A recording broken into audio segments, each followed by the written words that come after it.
Hello and welcome to this video from the Port Moody Public Library.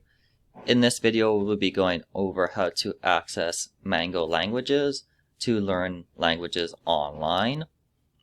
To access Mango Languages from the Port Moody Public Library homepage, we just need to go to the Borrow heading and then select Learning and Research.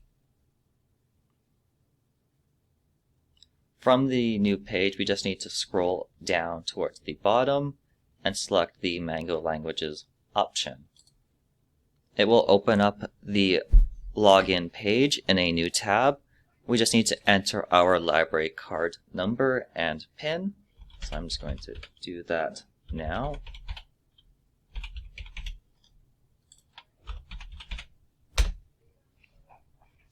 And after we've entered that information, it's going to ask us if we want to sign in.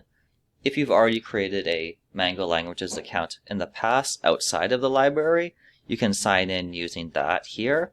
Otherwise, you can instead select Use Mango as a guest. If we select that, it will ask us to enter our card number a second time.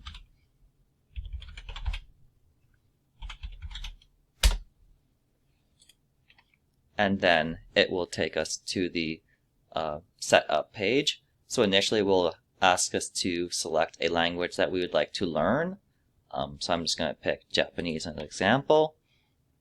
And then it will take us to the language learning page, which we'll cover in the next video. Thank you for watching, and if you have any questions, feel free to contact the Port Moody Public Library for help.